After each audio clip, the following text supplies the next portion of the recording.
अपवर्तनांक क्या है? तो किसी माध्यम का अपवर्तनांक शून्य में प्रकाश की चाल तथा उस माध्यम में प्रकाश की चाल के अनुपात को अपवर्तनांक कहते हैं।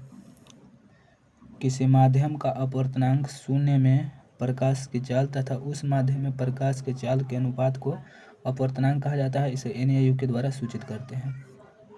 एन बराबर C/cm। अपवर्तनांक क्या है?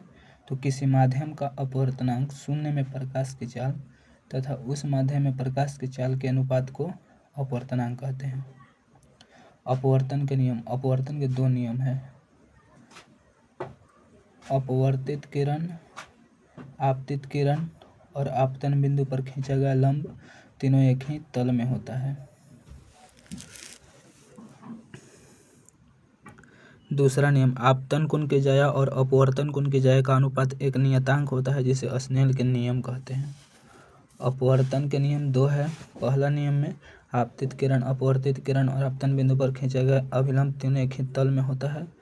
और दूसरा नियम, आपतन कोण की ज्या अपवर्तन कोण की ज्या का अनुपात एक नियतांक होता है जिसे स्नेल के नियम कहते हैं। sin I = sin R। निर्वात में प्रकाश की चाल 3 × 10⁸ मीटर प्रति सेकंड।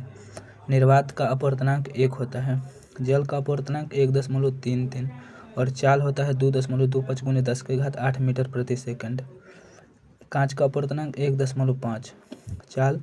कांच का चाल कितना होता है? तो 2 × 10⁸ मीटर प्रति सेकंड।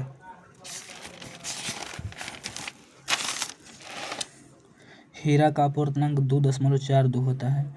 अपवर्तनांक अधिक होने के कारण यह प्रकाश में चमकता है। हीरा का अपवर्तनांक 2.42 होता है और अपवर्तनांक अधिक होने के कारण यह प्रकाश में चमकता है। निरपेक्ष अपवर्तनांक किसे कहते हैं? तो वायु के अपेक्षा किसी माध्यम का अपवर्तनांक उस माध्यम का निरपेक्ष अपवर्तनांक कहलाता है। वायु की अपेक्षा किसी माध्यम का अपवर्तनांक उस माध्यम का निरपेक्ष अपवर्तनांक कहलाता है। अपेक्षिक अपवर्तनांक क्या है? तो दो माध्यमों के निरपेक्ष अपवर्तनांक के अनुपात को अपेक्षिक अपवर्तनांक कहते हैं। दो माध्यमों के निरपेक्ष अपवर्तनांक के अनुपात को अपेक्षिक अपवर्तनांक कहते हैं। अपेक्षिक अपवर्तनांक क्या है? तो दो माध्यमों के निरपेक्ष अपवर्तनांक के अनुपात को अपेक्षिक अपवर्तनांक कहते हैं। प्रकाश का वेग बराबर निर्वात में प्रकाश का वेग बटा माध्यम का अपवर्तनांक। निर्वात में प्रकाश का वेग बटे माध्यम का अपवर्तनांक। अपवर्तन के कारण होने वाले 5 घटना को लिखें। तो बाल्टी से भरी पानी की गहराई कम प्रतीत होना, तारे का टिमटिमाना, पानी की सतह पर छड़ी का मुड़ा हुआ प्रतीत होना, सूर्यास्त के 2 मिनट बाद सूर्य का दिखाई देना, सूर्योदय से 2 मिनट पहले सूर्य का दिखना। लेंस क्या है?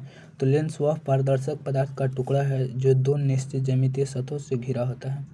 लेंस क्या है? लेंस वह पारदर्शक पदार्थ का टुकड़ा है जो दो निश्चित ज्यामितीय सतहों से घिरा होता है। लेंस के प्रकार। लेंस दो प्रकार का होता है, अवतल लेंस और उत्तल लेंस। उत्तल लेंस क्या है? तो यह किनारों के अपेक्षा बीच में मोटा होता है। उत्तल लेंस का दूसरा नाम क्या है? अभिसारी लेंस। अभिसारी लेंस उत्तल लेंस को क्यों कहते हैं अभिसारी लेंस? तो यह जब उत्तल लेंस से गुजरने वाली किरणपुंज को यह अभिसारित करता है, इसलिए इसे अभिसारी लेंस कहते हैं। अवतल लेंस क्या है? तो यह किनारों की अपेक्षा बीच में पतला होता है, इसे अपसारी लेंस भी कहते हैं।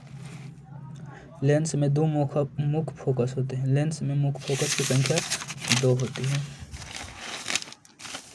उत्तल लेंस की फोकस धनात्मक और अवतल लेंस की फोकस ऋणात्मक होती है। उत्तल लेंस की विशेषता। उत्तल लेंस में काल्पनिक और वास्तविक दोनों प्रतिबिंब बनते हैं। वस्तु से छोटा, बड़ा और बराबर बनते हैं। इसका उपयोग फोटोग्राफी तथा सरल सूक्ष्मदर्शी में उत्तल लेंस का उपयोग होता है। अवतल लेंस की विशेषता। तो अवतल लेंस में सिर्फ काल्पनिक, सीधा और वस्तु से छोटा प्रतिबिंब बनता है।